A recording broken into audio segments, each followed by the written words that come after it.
Okay, good afternoon, everyone, and thank you for joining today's walkthrough form committee meeting via Zoom. Let's go ahead and introduce ourselves.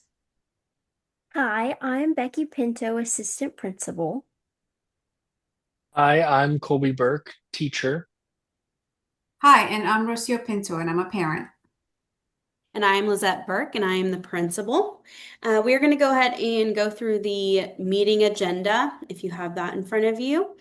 So just real quickly, the purpose is to review instructional walkthrough tools, examine campus data, and collaboratively develop a new walkthrough form that meets campus needs. In our agenda today, we are going to welcome and present the purpose of the meeting, review existing walkthrough forms. So we'll examine the current district walkthrough form and review some sample walkthrough forms from other districts within the country. And then we'll discuss strengths and areas for improvement. We will also review some campus data. We will look at the TAPR, which is the Texas Academic Performance Report data. We'll also look at STAR performance data, comparing the previous year and this school year. We'll have a discussion of instructional implications from that data. We'll identify walkthrough priorities, determine key areas to observe during classroom walkthroughs, and we'll develop a new walkthrough form, discuss preferred format and components, draft walkthrough form, and then we will review and finalize recommendations. So we'll reach consensus on a final walkthrough form today. Okay, so our goal is to shift walkthroughs from compliance-based observation to student-centered evidence of learning. Okay, so let's talk about some of the materials that we had before we begin. I asked everyone to print the materials I shared so we can reference them during today's discussion. So in your packet, you should have one walkthrough form currently used in our district, three additional walkthrough forms, and a couple pieces of data, the TAPR and the STAR data, and then also a note sheet for today's meeting as we discuss. So I selected a variety of tools so we can analyze different approaches to walk through design and identify what best supports instructional impact across classrooms. We are first going to review the walkthrough forms in your packet, so you can take those out. I want you considering what is effective, what is limiting, and what could also possibly be missing when you're using those tools in real classrooms. I looked through them earlier and I noticed they seem very long. How does an administrator complete them all in such a short time? Yeah, that's a great question. That is one of the things that we're going to keep in mind when we're making our own walkthrough form. We want to make sure that it is concise and a little bit more manageable to get through within one sitting. But at the same time, often our administrators are scripting what the teacher is saying, what is going on in the classroom, what students are saying in the classroom, and then often they look at the walkthrough form after they've scripted.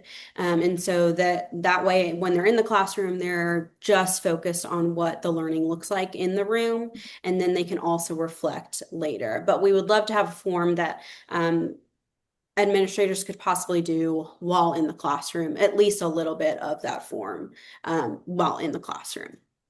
Okay, so we're going to look at the first form. And this is our current district form. It looks like this. Okay, and it is titled T-Test Walkthrough. And this is what the district currently uses in the classrooms as they're observing teachers in their walkthrough. So why don't you just take a second to look through that form and we can talk about what we notice. So this one is strong in t-test alignment and keeps things objective with observed and not observed categories, but it's very broad and it tells me what to look at, but not always like what strong instruction actually looks like.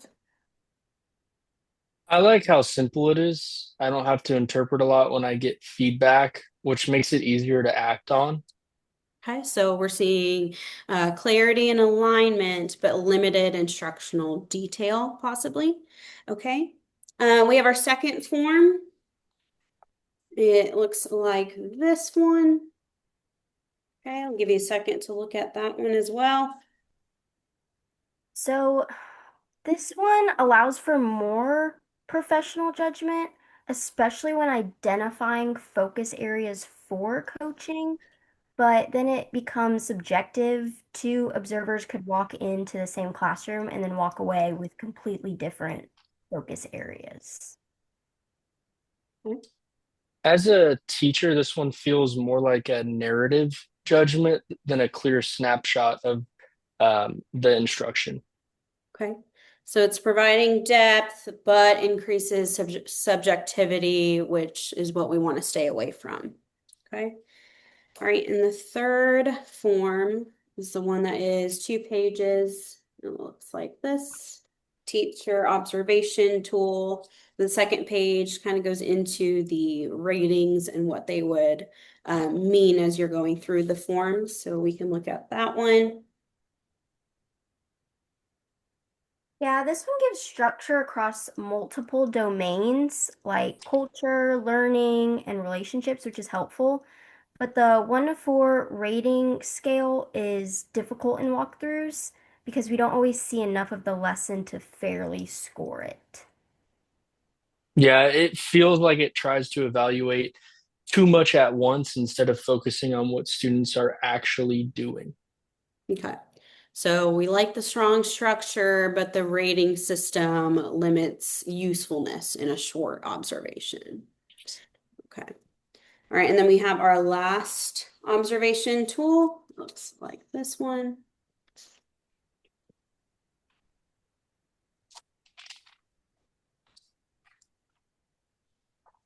Yeah, this one is probably the closest to what I prefer. It focuses on what the students are doing and saying, but it feels a little unorganized. It doesn't have like a clear structure tying everything together. Yeah, it's very student-centered, which I like, but it lacks alignment to a framework like t-tests. So yeah. Okay. So strong student focus, but weak structure and alignment. Okay. So Yeah. across all 4 tools, we see strong alignment, but too broad. We have strong coaching narrative, but it can in some ways became subjective. We have a strong structure, but difficult rating system. And then we have strong Mhm. student focus, but lack of consistency. So no single tool fully meets our needs yet. Okay. Um, all right, so we're going to shift to data. So you can go ahead and pull out the data pieces that you have within your packet. Okay. All right. So we are going to look at the TAPR and STAR data included in your packet. As we review the data, I want us to think about what instructional practices we may need to prioritize in our walkthrough tool that we're creating. So one thing within the TAPR data that stood out to me was first the teachers' experience. And so we have a large range of teaching experience represented on our campus. We have veteran teachers as well as newer teachers just joining the teaching profession. That can create some variability in instructional practices. Experienced teachers often have established systems and routines, and then the newer teachers may still be developing those skills. Mhm. Yeah, I agree. Even when everyone is teaching the same standards, the delivery can look very, very different depending on the experience level. Okay, so maybe our walkthrough tool should focus on observable instructional practices that are important regardless of years of experience. That would help us collect consistent data across our classrooms. Mhm. Okay. All right, and then you'll also notice on one of those pages the student demographics and differentiation needs of our campus. So another area, the diversity of our student population that we have on our campus, it tells our wide range of academic needs, backgrounds, and learning levels. As a parent, I would want to know that all the students are being supported, even if they learn differently. Yeah, that immediately makes me think about differentiation. A walkthrough should help us identify whether instruction is meeting the needs of multiple learners. Yeah, and differentiation isn't always visible through like a posted objective. Sometimes it's in the questions that are being asked, the support being provided, or even how students are grouped up. Yeah, so that's a good point. Those are good points. So we may need our tool to capture evidence of differentiation without making it overly complicated. You'll also notice that the data also shows class sizes. And so here you'll notice the 24 to 25 class sizes and a note to take. We, of course, don't have our TAPR data for this past school year, but we've already seen an increase in class sizes. And we're projected to continue to increase class sizes every year.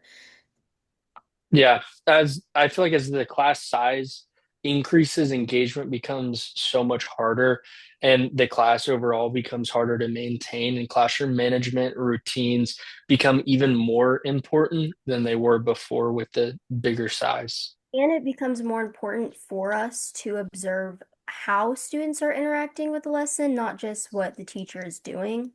Yeah. Yeah, I can see how it would be easier for students to become disengaged in larger classes. For sure. So student engagement and classroom environment seem especially important, especially given our class size trends. Okay. Mhm. All right, so we're going to shift to the STAR data that we have. So we are comparing STAR scores from last year to this year. We just recently got our scores back within this last month. So you'll notice at the bottom of the data, I broke down a little bit uh, easier for us to understand what exactly was growing and decreasing within the last year. So in fourth grade, we saw significant gains. Reading showed a 9% increase in meets grade level and 12% increase in master's grade level. Fourth grade math also showed strong growth with a 4% increase in approaches, a 12% increase in meets, and a 14% increase in masters. Yeah, those are pretty impressive gains. When I see that level of growth, I immediately start wondering like what instructional practices contributed to those results. Yeah, I feel like I've done a lot of agreeing with what Becky's saying today, but I agree with that too, is those kind of gains usually don't happen because of one program or one lesson that's happened, is it's consistent instructional practices over time.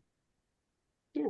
Then that's exactly what I'm thinking. If we can identify the instructional practices that support student growth, we can make sure our walkthrough tool captures them, and then we can see consistency across classrooms and the Yeah. same amount of growth that we saw within those grade levels.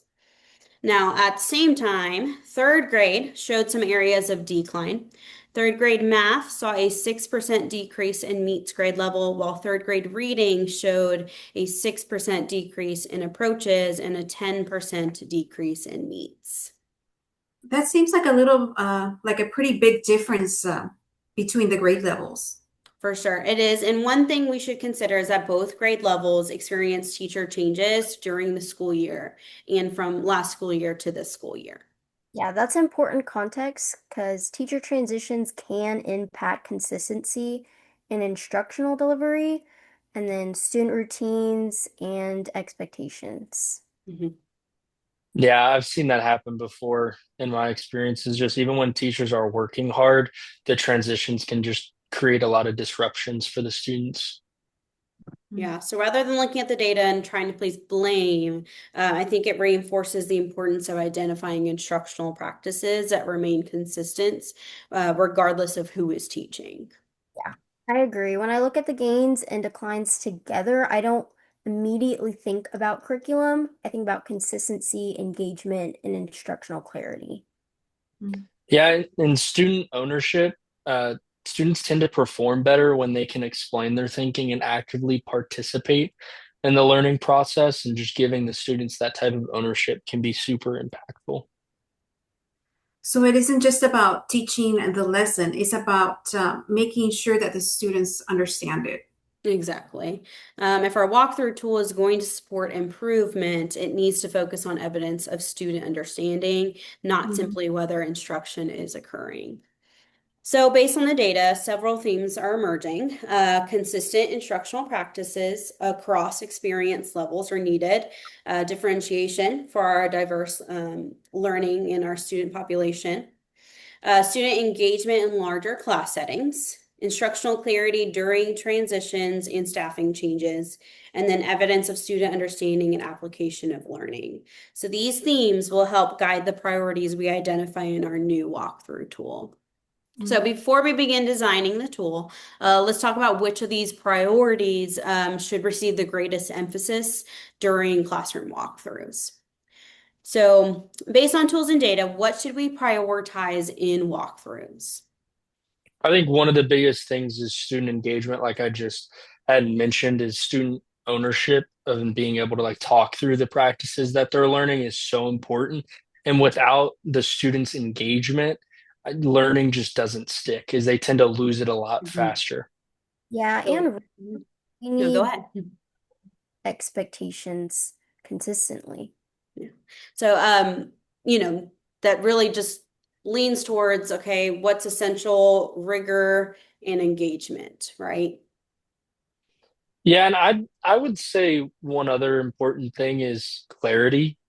If the students need to understand what they're learning and like have a clear interpretation of it, or else they can get lost. Um, I say I want students explaining their thinking out loud. Yeah. Yeah, that's student discourse. We don't capture that enough right now these days.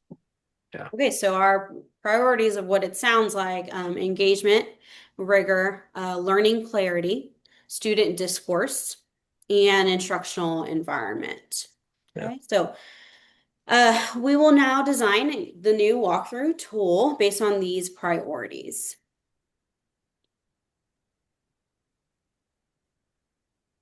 It still needs t-test alignment, so coaching remains consistent.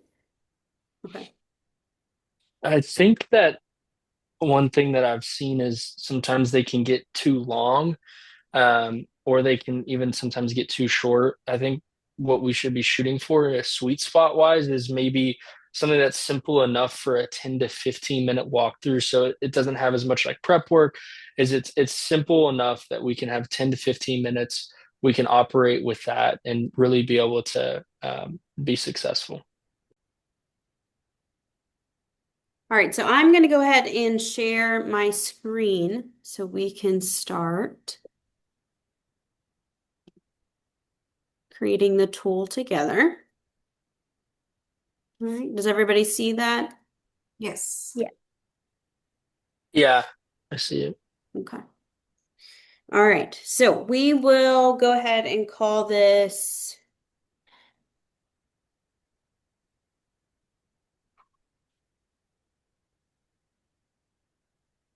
the Instructional Impact Walkthrough Tool.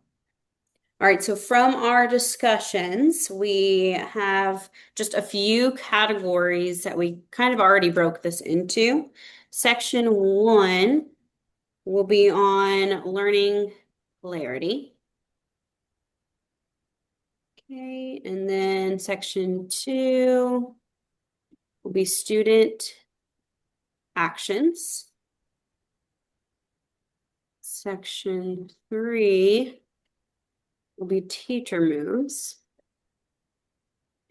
And then section 4, our last one will be engagement and environment. Environment. Yeah. Okay. All right. So another thing I wanted to take note of, I feel it's important, especially for the teacher, to include a section on our tables here that includes status as far as if I'm in the classroom observing a teacher, I want to take note of if that action was observed, not observed, or if there was no opportunity to observe that. I Okay. think that that's, Mhm. I was going to mention that just because I think that's super important because I've seen it in the past in my own kind of walkthroughs is administration or somebody will come through and they'll do the walkthrough. And happened to me is there was something that I had been practicing regularly, but I ended up getting counted off for because whenever they were observing, because they're not able to observe all the time, is they didn't get to see that. And I ended up getting counted off for that. And I was like, I went and kind of fought back on it because it's something that I practice all the time. But I do think that that's an important distinction to have in the table just to help our teachers out, help other teachers in the observation so that we avoid that situation. For sure. And it's important for, as an administrator, um, to know that we aren't seeing the entire lesson in a walkthrough. It's 10, 15, maybe 20 minutes. And so we want to make sure that teachers are getting the credit for what they're doing and not just simply because I missed that part of the lesson. Yeah. And so also it kind of gives that more of a dialogue piece where teachers are receptive to what an administrator is saying because they don't feel like it's this gotcha moment where, oh, I didn't see this, so you didn't do it. And so that will help a lot within our conferences with our teachers. Yeah. And I think it just helps to protect that relationship even a little bit. And I think one thing that can be overlooked is the trust between administrators and teachers. And we don't want to miss that. And so having something like that can, I think, like I've already said, is a great thing to have. Sure. Yeah. So we'll include that within our table and we'll also have an area where the administrator can record what they're seeing. Okay. Yeah. All right. So within learning clarity, we're going to include, of course, the objective. And so making sure the objective is visible at some point within the time, or if we are coming in a little bit too late, then we can check off as no opportunity. We did talk about students being able to talk about what they're learning, and so we want to include that here. Explain learning. So just for clarity, I've talked about that being a super big thing for students to be able to retain the information that they're learning, is if they're not able to explain, then they aren't going to remember it. But what would that look like whenever an administrator is actually judging that? Is what are they looking for within that? Yeah. In my experience within the classroom and observing teachers, a lot of the times I like to just insert myself in the instruction. So whether it be if I'm in the back of the room and I just lean over and ask a student, hey, what are you guys doing right now? And just explain to me. If they're able to explain the task and the goal of the task, then I can be able to say that I observed it. Or it's within talking, if they're in a doing group work, I can go in and talk to them about what it is that they're doing. As long as they're able to explain what it is, that will be marked as observed, and I can mark that down. Yeah. Yeah, that makes sense. I think that goes right into the clarity of making sure that everything's clear to students and put some of the back on the teacher of being able to explain what's happening with the lesson and everything that's going on in the classroom. That's good. I like it. Okay, and then of course, we want to make sure that our standards are being aligned within the task as well. Okay, now we want to, our big part that we had talked about at the beginning was making sure that we're keeping it shorter, as we noticed that some of those observation tools we looked at were pretty long. So we want to make sure, we only have 4 sections. The goal here, and I'll go in after we create the wording that we want and format it to where it's only on one page. And so that way it's a little bit more manageable for the administrator as well as the teacher as they reflect on their practice and what the evidence shows. Okay. Yep. All right. So then we'll go ahead and move into student actions.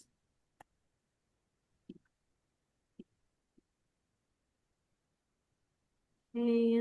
I want to keep in mind that we wanted this to be student-centered around their learning. Okay, so some stuff we had talked about, explaining thinking. And I'll go in after this and kind of reword some of those to be a little bit more clear. But for now, we'll just insert what we had talked about. Mm. Okay, we talked about in academic engagement, making sure the students are fully engaged in their learning. Yeah. Okay. Collaboration. We want to make sure kids are talking, not just that they can express what they're learning, but also that they're talking to each other and really deep, making sure they understand the lesson at a deeper level.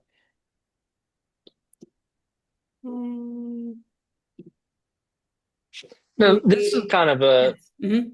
a random question, but I just want, for my own clarity and understanding, um, kind of agreement on my perspective is, so we're building this for different grades. Is what would that look like for, let's say, a kindergartner or like a first grader? Is what would that collaboration look like in that classroom?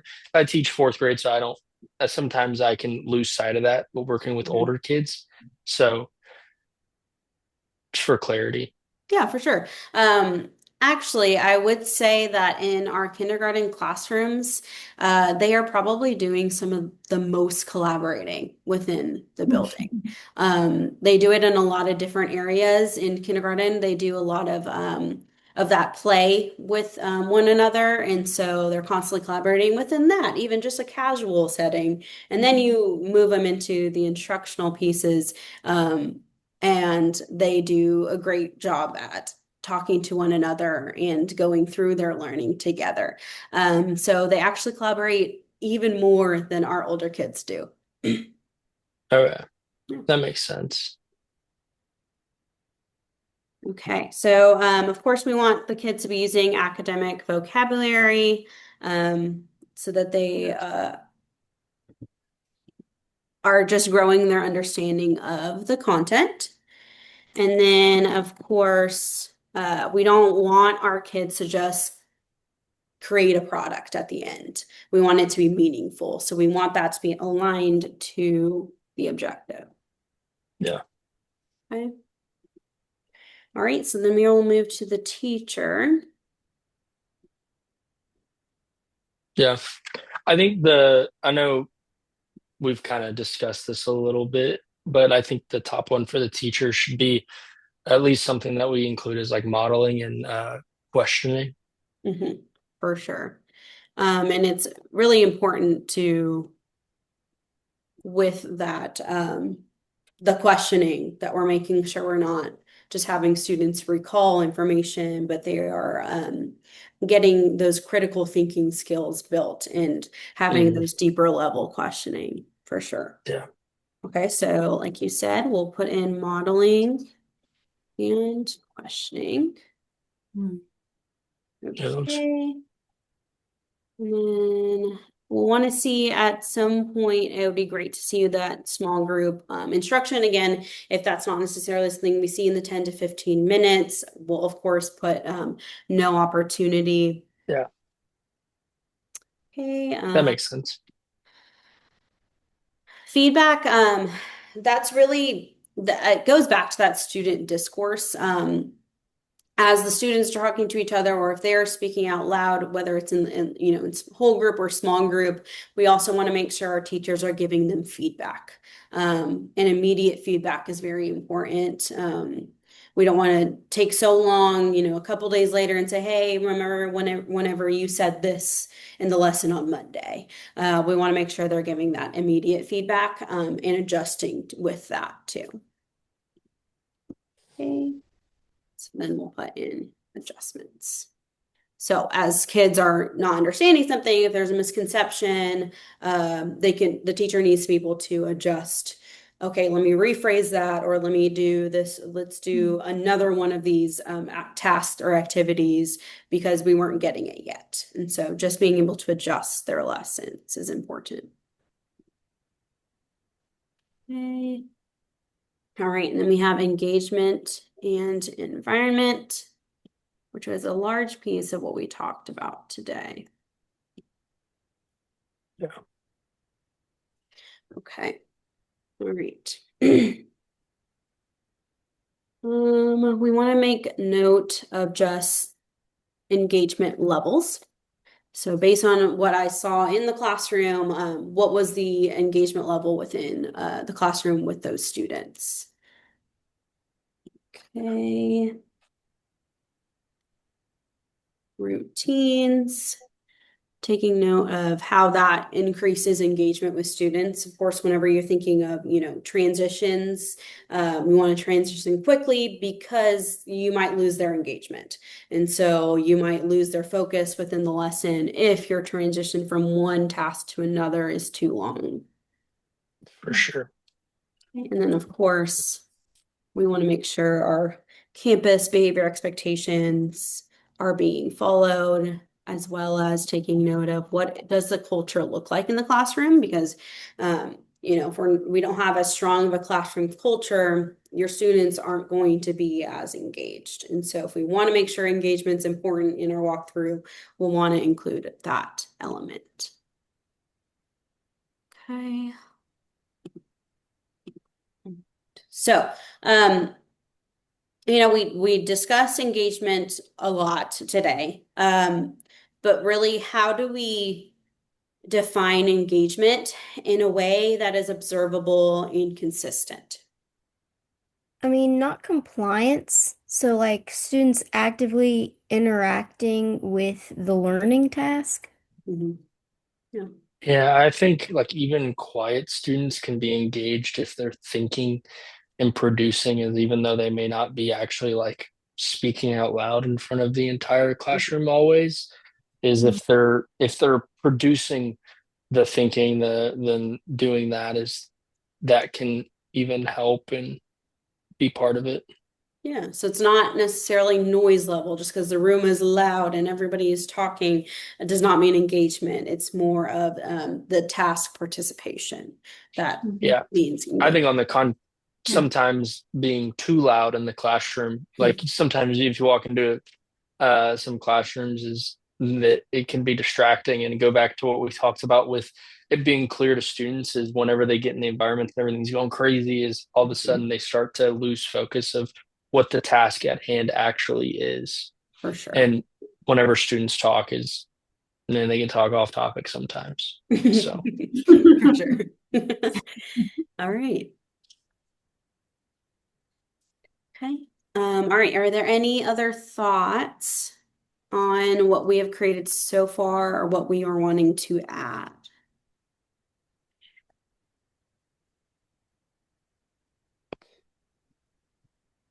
I think for me, it looks I think this would be something that I can feel good about getting observed with. Um, and it gives like the teacher an opportunity for a fair assessment.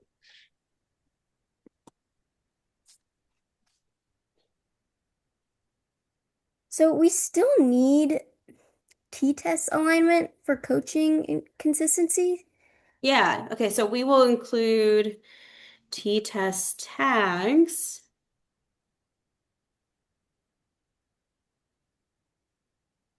Instead of like the ratings. Yes. So that way you can the administrator or the observer can go in and tag those t-tests rather than scoring those levels. It's more of kind of giving them credit for attacking Yeah. them. And so we'll include 2.1. Okay. 2.4. This is kind of what we talked about within the data differentiation. Next one, big. Oh, 3. Yeah, 3.4. engagement. And just go in here, do 3.2. Behavior.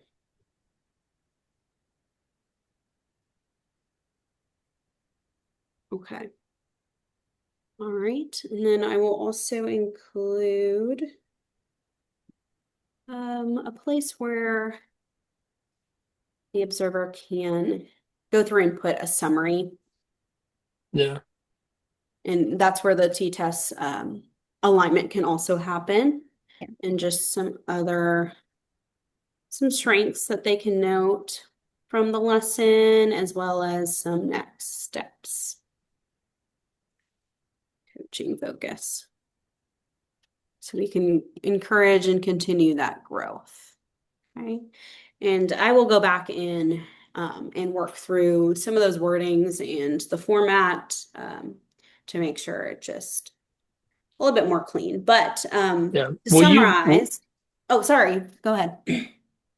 will that be sent to us before it's like finalized, or are you just going back through and finalizing it and that's it? Yeah, no, for sure. I'll go ahead and send this to you guys here soon so that we can go over it and make any comments, if anything you would like to change or to see an ad if you think of something going So forward.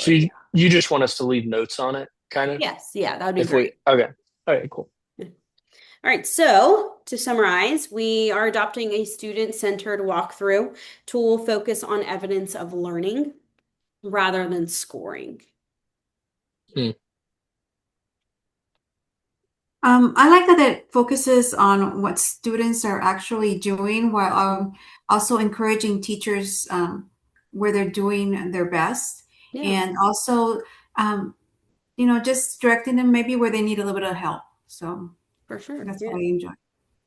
Yeah, it's honestly it's very simple to understand and meaningful, Mhm. but can give some teachers some grace in the fact that it's maybe a shorter observation, and so it allows the opportunity for the teacher to um, be better like equipped down the line and have a better